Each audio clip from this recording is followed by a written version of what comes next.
But for the rest of my discussion, I would like to try and bring it home a little more closely. Of course, this area, in some senses, was a base and a home for the People's Temple. But I want to bring it home conceptually in any event. I want to try to reflect on the relations between the US in particular, as a metropolitan, as the chief capitalist metropolitan power, and our part of the world, and the way in which these relations were highlighted by the tragedy of Jonestown. To aim at exploring some of the responsibility which attaches to this society and to this government, not merely in the strict legalistic sense of what did it do for its citizens in Guyana, but in the broader sense of the responsibility which people in this society have for the shape of the world as it presently exists, so that conditions and contradictions in our society, in the Caribbean and in Africa, become inextricably interwoven with the social patterns here, and that there is a sense, therefore, in which there is a responsibility, particularly because this sector of the world dominates and creates conditions in other parts of the world. To make this examination, I will engage in a very brief historical analysis. One needs to refer at least as far back to 1953, which was a year in which the Guyanese people were engaged in a national struggle for the normal self-government and national independence, which eventually came to the Caribbean and to Africa, which came just after the Second World War to the countries of Asia. And in the process of this struggle, the Constitution, which had been won by popular struggle, was suspended by the British government. In other words, the British government exercised the judgment that the pace of change in Guyana was faster than that which was to be tolerated by our colonial masters. That when we were given a chance to choose a government, we chose a government which was led by an individual, Chet Jagan, who I remember in those days used to be described as a self-styled Marxist. So one was not supposed to choose a government led by a self-styled Marxist. Now, after that constitution was suspended in 1953, in other words, constitutional and political rights were abrogated and taken back from the Guyanese people, we entered into a period of political division in which the then nationalist movement fragmented, and the two most important segments became the People's Progressive Party, as led by Dr. Jagan, and the People's National Congress, led by the present Prime Minister, Mr. Ford Burnham. Come 1960, 1962, the country entered into a state of communal clashes, violence between the African and Indian sectors of the population, because we in Guyana had this distinction of importing labor from practically every part of the globe. After Africans had had this spell of being exploited on the plantations, Indians were brought from the subcontinent of India to work on the plantations. Chinese were brought from the barracks of Macau. Portuguese were brought from Madeira, and that has been our pattern. The result, as imposed upon the present population pattern, the present demographic pattern, the subcontinent, that is, constitutes the largest single segment of the population. And in 1953, the Indians and the Africans, who are the second largest segment, came into head-on confrontation of the type which was described as racial violence. We know now that a great deal of that confrontation was instigated and encouraged and promoted by the Central Intelligence Agency of the United States. And that knowledge does not come from any radical sources. It doesn't come from, French Latina in Havana. It doesn't come from the Soviet press. It comes from the revelations and the disclosures within this country itself on the activities of the CIA in Latin America during the 1960s. In effect, the CIA in the 1960s, early 1960s, used Guyana almost as a prototype for the attack which was later launched on the Chilean people, the attack which came to be known as destabilization. Intervene in a country, not directly through the military, not by landing the Marines, but by penetrating and subverting certain institutions, trade unions, getting certain civil servants, getting particular political parties to play a special role, and latching on to some national issue, making it an overriding grievance which leads to violence and instability. This is precisely what occurred in 1962, leading ultimately to the rise to power of the present Prime Minister. So that the government in power in Guyana, this government which I had just been describing, is a government that was spawned by international imperialism.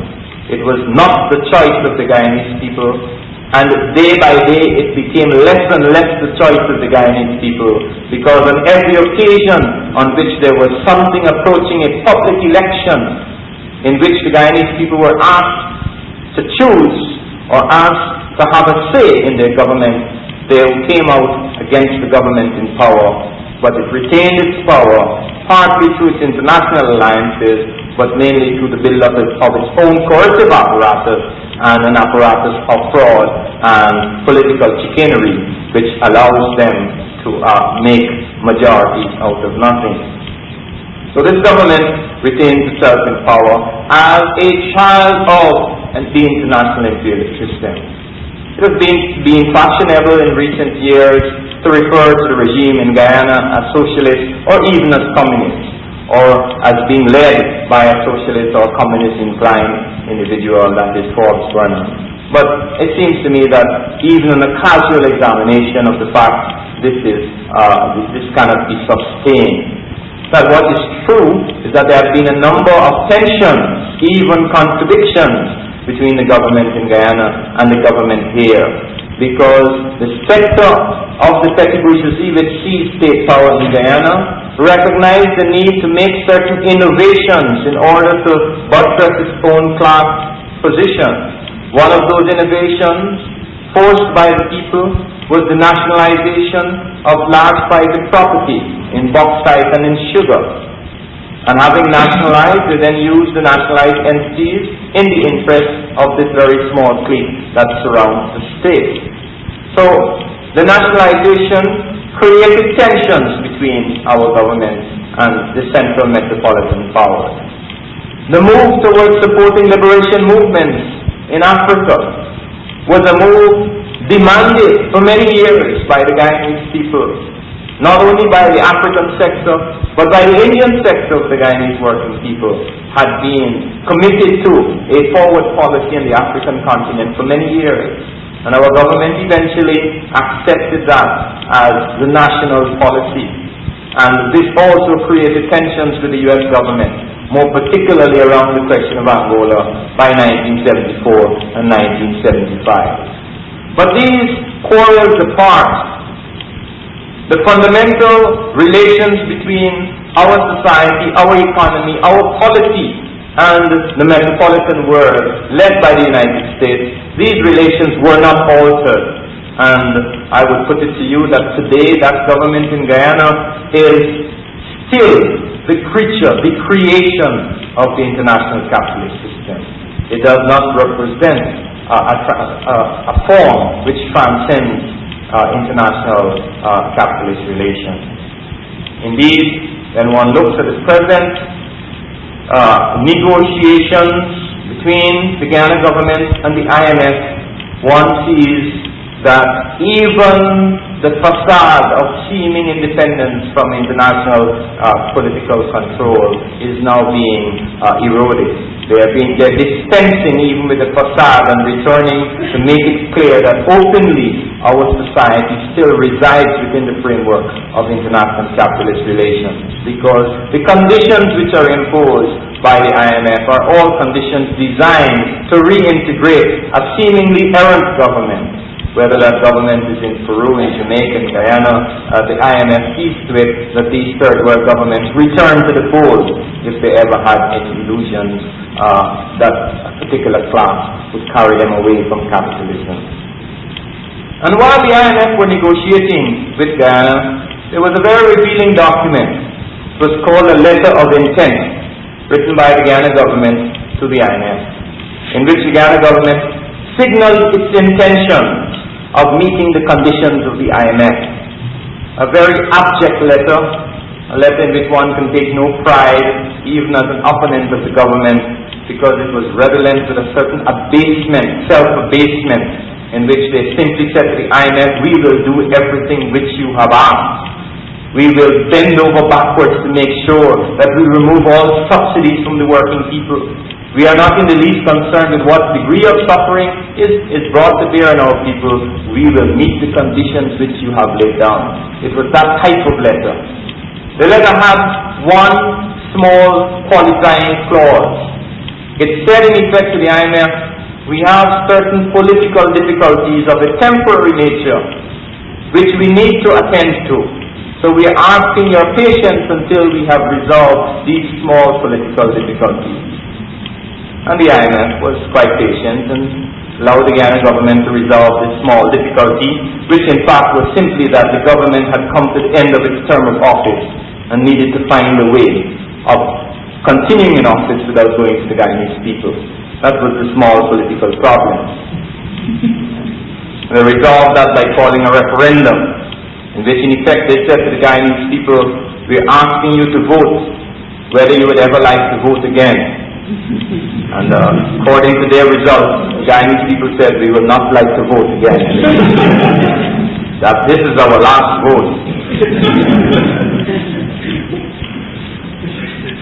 So it seems to me that the collusion here between international capital and our government is very clear. The IMF was perfectly prepared to enter into this relationship, knowing fully well that it is dealing with an authoritarian, anti-people regime. There were a few remarks in the international press. I remember one in, I think it was the London Times, where there was actually an editorial in which someone was suggesting maybe the IMF could use its leverage to introduce some human rights concerns in Guyana, but no one took that particularly seriously. It was possible to move ahead to restructure the links between Guyana and the international economy without regard to the fact that the Guyana government was moving in a most authoritarian direction. It seems to me that the authoritarianism in Guyana, the authoritarianism at the Jonestown settlement, and the links between Guyana and this society are issues which have not been dealt with in a satisfactory manner by citizens, by individuals who are part of this metropolitan society. Perhaps we haven't dealt with it satisfactorily, even in our part of the world. But certainly, I would like to suggest that when we think of Jonestown as an international phenomenon, we see that it has a great deal to do with the imperfections in our analysis of the nature of the relations between the metropolitan centers and the third world countries. And these are imperfections which, curiously enough, extend across the conventional designations of left and right, of Marxist and non-Marxist, etc. A whole lot of metropolitan forces have continually failed to recognize what are the desiderata in trying to appreciate what is happening in society such as ours. And in the case of Jonestown, it is all the more striking because of the size of the phenomenon, because of the sort of human dimension of the phenomenon.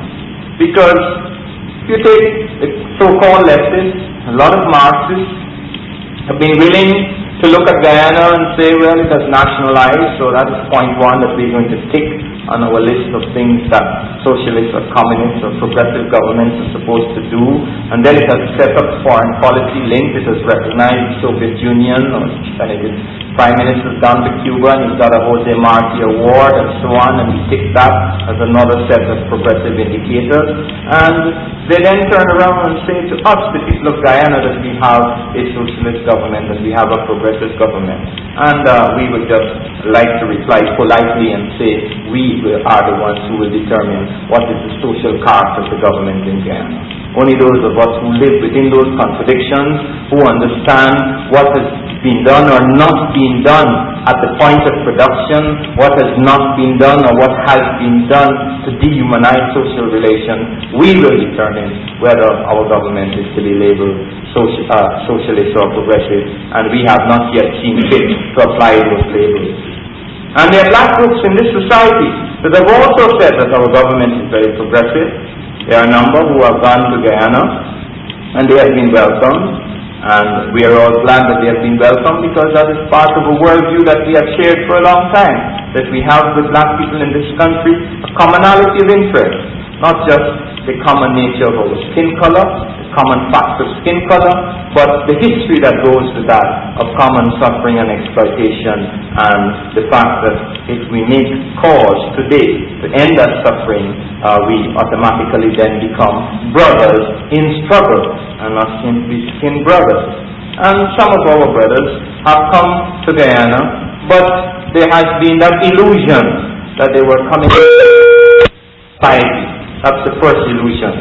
And in fact, they were coming into a society in which African people, now a minority, were at best, that is when the government had mass support amongst Afro-Guyanese, it was a situation in which at best the Afro-Guyanese were manipulating state power to the exclusion of the Indian majority.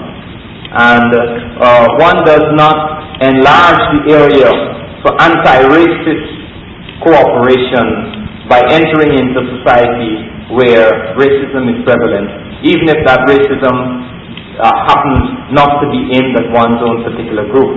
In other words, if Africans from this society came to Guyana and thought that they could be indifferent to the fact that the Indian majority had been disenfranchised, they were quite incorrect, because no society which is engaged in racist manipulation can be consistent in any anti-racist policy.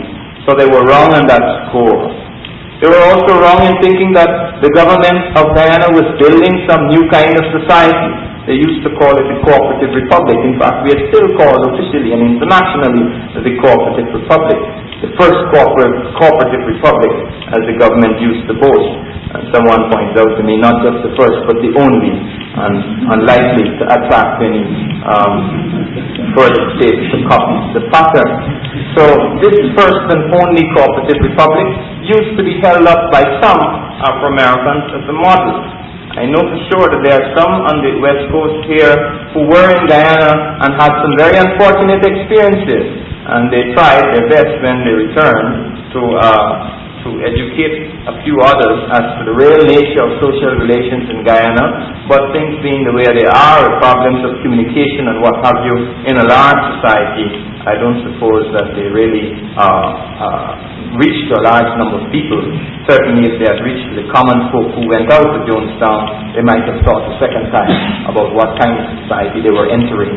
A manipulated society that had nothing in common either with the black people as black people who had suffered, and nothing in common with all, black and white, who were aspiring to build some new kind of social life. So it seems to me that on the left and among so-called black progressives, the errors of interpretation have been many, and they have also been linked to the fact that many of us have not yet come around to understanding that authoritarianism, which is defined as a political phenomenon, is also a definition of what is reactionary. See, there are many people who call themselves progressive who will accept all kinds of authoritarian development, provided that it is supposedly in the interest of economic development or some other kind of mystical political development, not recognizing that the moment that a structure is located in a particular way so that the mass of those who are supposedly involved have no control over that process, it cannot in any way be described as progressive, socialist, or any other term other than straightforward authoritarian and quasi-fascist. But many of us continue to make that error. And then the liberals, the groups who would say, well, we are not Marxists, and we could see that, whatever was going on in Jonestown, it was because these Christians got misled and started to get involved with this strange type of communism or socialism of Reverend Jim Jones, and this religion and communism don't mix, and that's why you had the explosion. Well, I've already suggested that I don't think it had anything to do with socialism, not on the part of our government, not on the part of the leadership of the People's Temple. And at the same time, what is curious is that while the U.S. government has admitted a degree of responsibility, and our government has not, that is not cause for self-congratulation on the part of a U.S. citizen. It's not possible any longer to sort of lord it over the rest of the world and say, those people there, you see, people like in Uganda, they have Amin, and in Ghana, they have Burnham, and they have People's Temple, and Nicaragua, they have Somoza. It's in these parts of the world where the natives do not know how to run their political affairs that you get authoritarianism. But of course, over here, our government is more civilized, it's more responsible to its people, and we have actually been able to have an investigation where the government is accepting a measure of the responsibility. The truth that I would like to put to you is that the existence of certain forms of debate and backward political practices in the third world is itself an integral part of the international political economy. It is the precondition for the existence of other forms of bourgeois democracy in the metropolitan parts of the world. I think this is an understanding that has not been fully explored. Many of us accept that profits flow from the underdeveloped portions of the world to the metropolitan portions. One doesn't have to make a big case when we're speaking about capital or the accumulation and transfer of funds. People accept the multinational corporations and so on transfer resources from the third world to this part of the world. But the subtler, ultimately perhaps the most profound understanding is that the nature of the international social system has been to create a certain modicum of values and stable life in this part of the world at the expense of destabilizing and bastardizing and dehumanizing sectors of the third world. Now the two are not unrelated. Because what else does one understand from a relationship between the IMF and our government, where the IMF is going to say, we are going to strengthen their position, knowing full well that they're engaged in the deepest political chicanery, when in their own system they would be boasting that they have a parliamentary democracy. It seems to me that there is that integral connection. Not a policy connection, but an integral connection that the way in which the world has been structured for 500 years, the development of the world system, has at all times transferred values in more than the commodity sense of the word value. It has transferred all of the institutions which regulate social life in some humanized fashion. It has tended unequally to concentrate those institutions. So that whatever may be the shortcomings of a democracy in this society, people here can begin to struggle around some forms that are stable, whereas in our part of the world, the marginalization is constant, and the way in which the metropolitan society, as it were, makes good at the expense of the third world is constantly reoccurring. Just some months ago I read a news review which was quite startling. It had to do with Africa, with Egypt, but I think I'll bring it in this context. It was a statement that indicated that President Saddam had gone to Austria and France, and he had discussed with them the question of nuclear waste. Well, even before 3 Mile Island, those who are familiar with the problem know that explosions or no explosions, one of the most insidious aspects of the nuclear power is the question of disposing of the nuclear waste. And there has been a strong environmentalist group in Europe which has held back the development of nuclear power plants because the European governments could not assure them about the safe disposal of the nuclear waste. But when Sadat was in Egypt, when Sadat of Egypt left and went to Austria and France, he discussed with these respective governments the possibility of Egypt importing the nuclear waste from these territories. There was some curious explanation given about the subsoil conditions in Egypt are more stable, so he feels that they can safely store them in Egypt.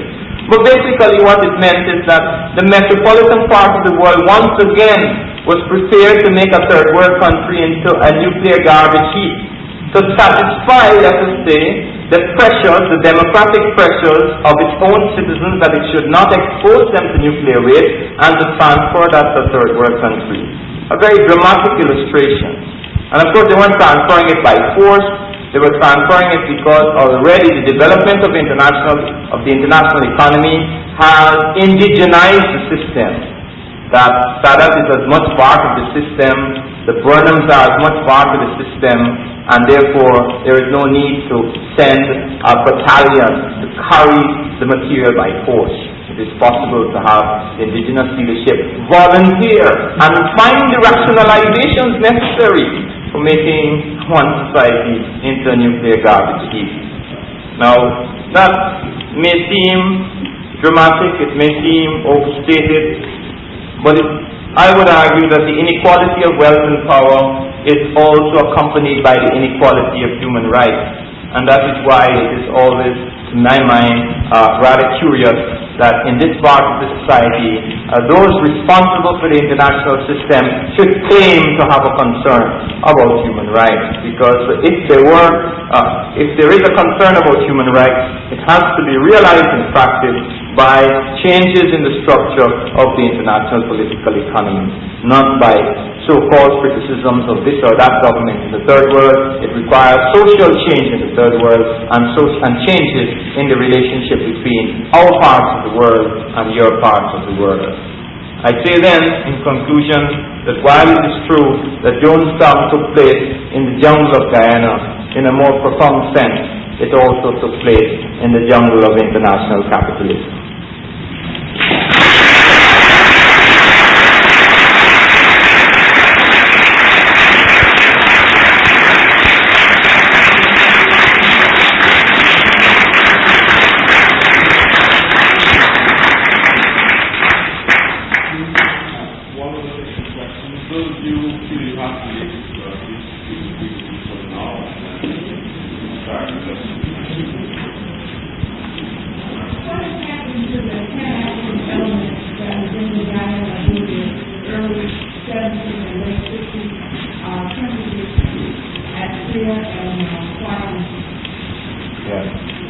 That group still survives. The question was about a certain Pan-African group in Guyana, principally around an organization known as ASCRE, the African Society for Cultural Relations with Independent Africa.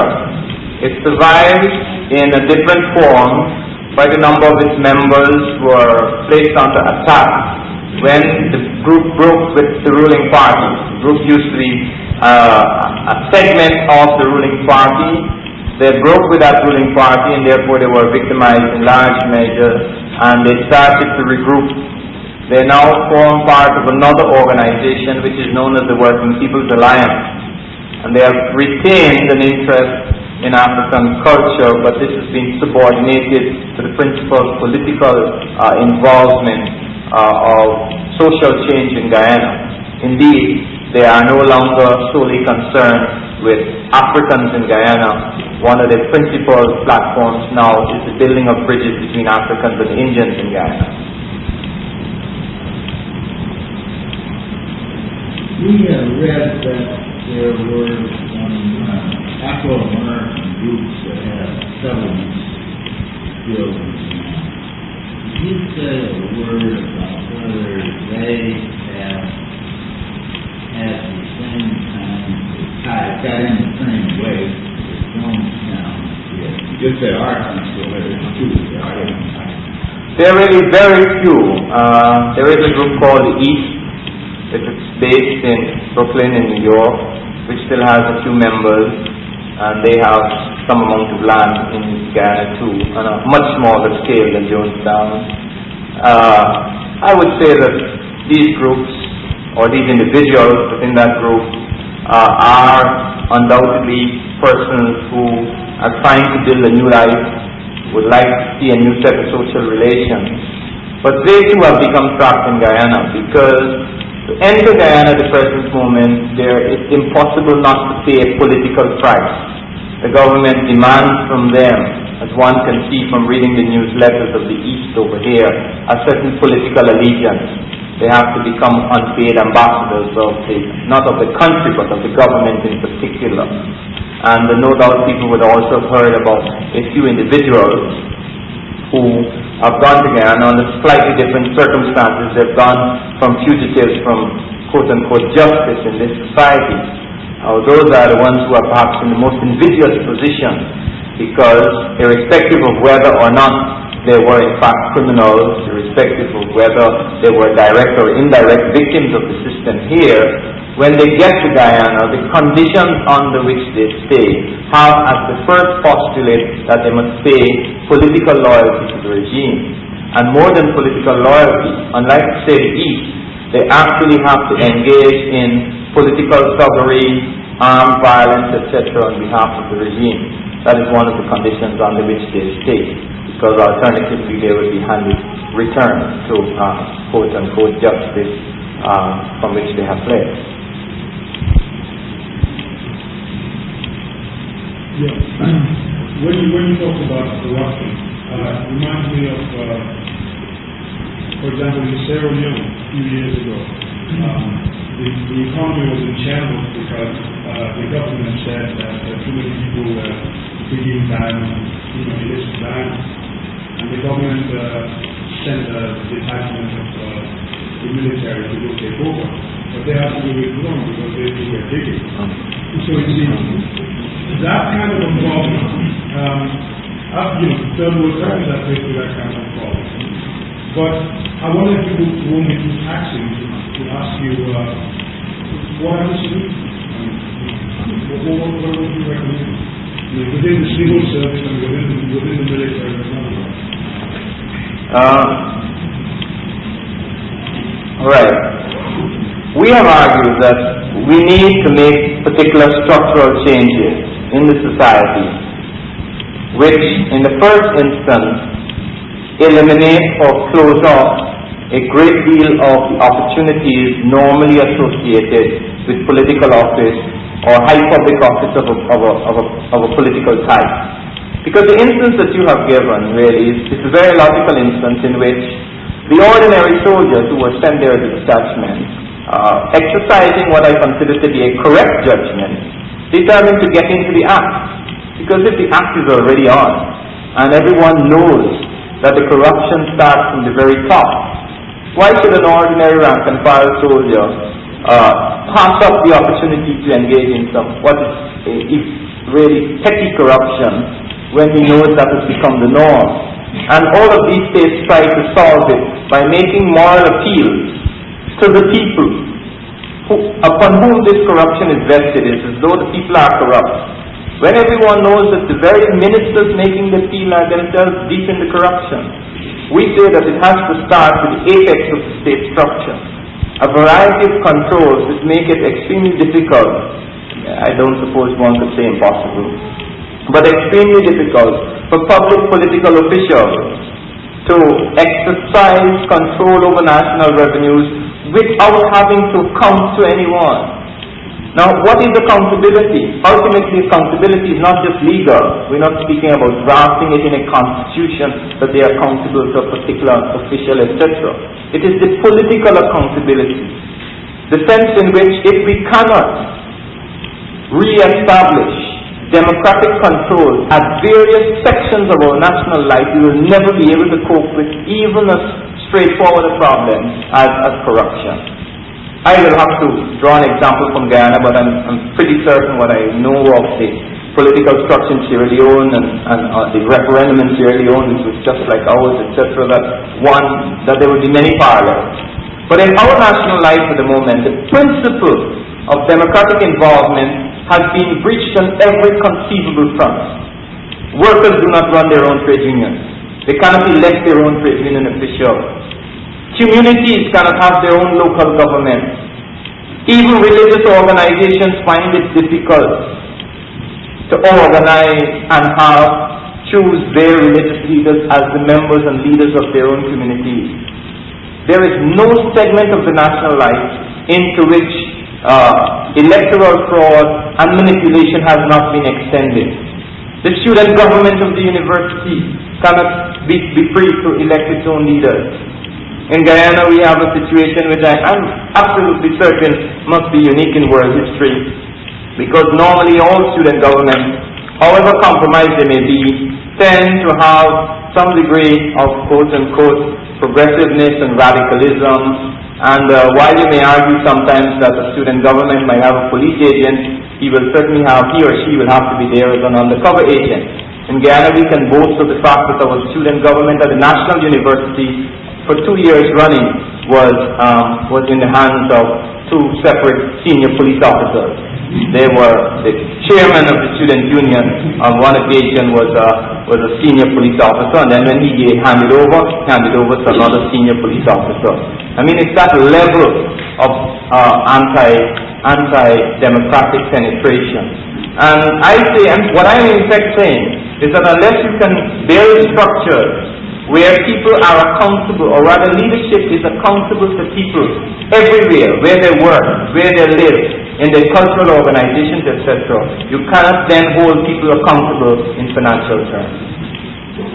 The question is, how do you make that kind of transfer of power? We are talking about, obviously, a people's revolution. So many words have become sullied, even the word revolution, that one has a little hesitation in using it. But I'm speaking about a transformation in which when the mass of people gains, because only the majority can win social advances, when they win those social advances, they do not relinquish the said social advances to anybody, not even to those who appear plausible, not even to those who appear uncorrupt. You know, people do not relinquish those gains, because to relinquish the gains, to ask someone else to supervise the activity is bound in the long run, it seems to me, to be disastrous. And this has been our pattern in the Caribbean and the Third World. And I think we have the capacity to go beyond this, so that the next time the people move, they don't move, take the power and hand it to somebody and go back to their occupations. They recognize that power is inherent in their day-to-day lives, where they work, where they live, where they recreate, and so on. Well, one thing. Go ahead.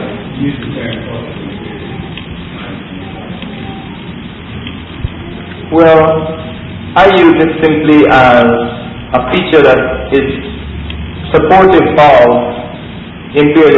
relations of imperialist domination. That is to say, if we view imperialism as I would, essentially as a relationship in the political economy, relationship of power and an economic relationship, then it has to be buttressed by in many other non-tangible forms, by the transfer of the metropolitan culture, by the destruction of the indigenous culture, if there is an indigenous culture, as would be the case in Africa and Asia, and by placing barriers to either the colonized or the dominated come into a vision of themselves which is independent of the vision of the metropolitan world. I mean, that whole complex I would consider as cultural imperialism. I just, like to congratulate you to say that this is the first conference that I think we have got on Jonestown that has made any attempt to place it in any believable sense. And we've got all the drama and all the psychological things, but I really want to congratulate you on arguing for the specificity of it happening in Guyana. And I was particularly happy about the whole context of the control by the people of power. But the two things that came to mind that I want to ask you about. One was that it seems to me that one is going to need a new intellectual revolution. Because I think if we notice that one of the reasons why Jonestown could happen in Guyana was that you had an opposition who had to follow the Soviet line at the time, which was one of critical support for Burma. I think we have to see that not only was it the jungle of international capitalist relations, but the jungle of world power relations. And the point I'm sort of asking, the point that's really worrying, that there is an intellectual crisis in the Caribbean because of an underdeveloped kind of Marxism, which, far from going against authoritarianism, legitimates it, so that when you try to explain to people what is happening in Guyana, or I know I try to explain to people what is happening in Jamaica, I cannot cut through this barrier of Marxist legislation, which says that if we say in the name of Marx, everything is then possible.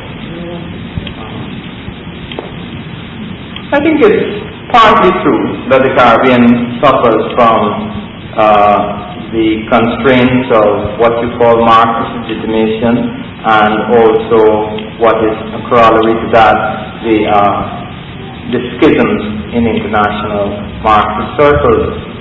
But I would say that we are probably less victims of that than many other societies with which I'm familiar. I think that we have still to be thankful that some of the worst aspects of this legitimation and schism have not yet reached the Caribbean. And certainly in Guyana, we have made a tremendous effort to take Marxism as science, and that it is a science, to say that it has to explain and it has to derive from the material, the objective, the social reality of our own society. At least that is a crisis among Marxist intellectuals. And curiously enough, I think it is a crisis which comes from the fact that before they were Marxists, they were something else. I think we really should, if we're seeing it as a new intellectual problem, we shouldn't really see it as a problem of Marxism, core Marxism. I think it's a problem of intellectual formation. I think, for instance, if one, and this is sometimes the case, had been a Christian proselytizer, one had been the missionary type of Christian, there are persons of that type who have become Marxists. But what will happen is that they will carry over to Marxism some of the presuppositions of the missionary endeavor, some of the suppositions about what is orthodox and what is not orthodox, and about conformity and heresies and so on. I think it is part of an intellectual makeup which we have inherited for many centuries, to want to move dogmatically, even if the ideology with which one is supposedly dealing is a dialectical and anti-dogmatic ideology. So I make that in part of self-criticism, because I think that all Marxists, to greater or less extent, are prone to these problems, to these weaknesses. But I see them as weaknesses that lie in the broader framework of our intellectual and historical formation, and that when we appreciate them as weaknesses, we can move towards transcending. And I certainly feel in Guyana we have done a reasonable job. The TPP and its long-standing connections with the Soviet Union notwithstanding, the left, quote-unquote, in Guyana, certainly the groups with which I work, the Working People's Alliance, has made a tremendous and successful effort to avoid being part of that legitimation, whether it be of the Soviet Union or even of Cuba, with whom we are very friendly and to whom we pay deference as a society that has gone through the actual fire and crucible of transformation, making mistakes, yes, but making mistakes because it was possible. I mean, it's necessary to make mistakes to make anything at all. So they have been making something in the Caribbean. We pay them due respect, but we have refused to fall into some, tutelary role or establish that type of role.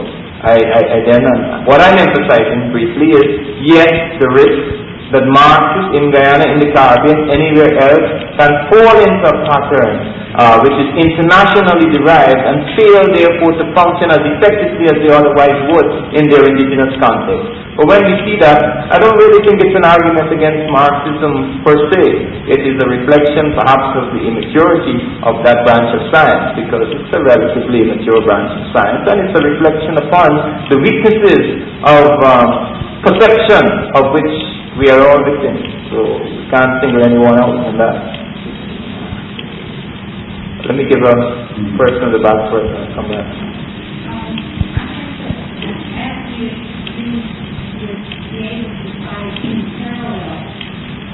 In this country, the examples that you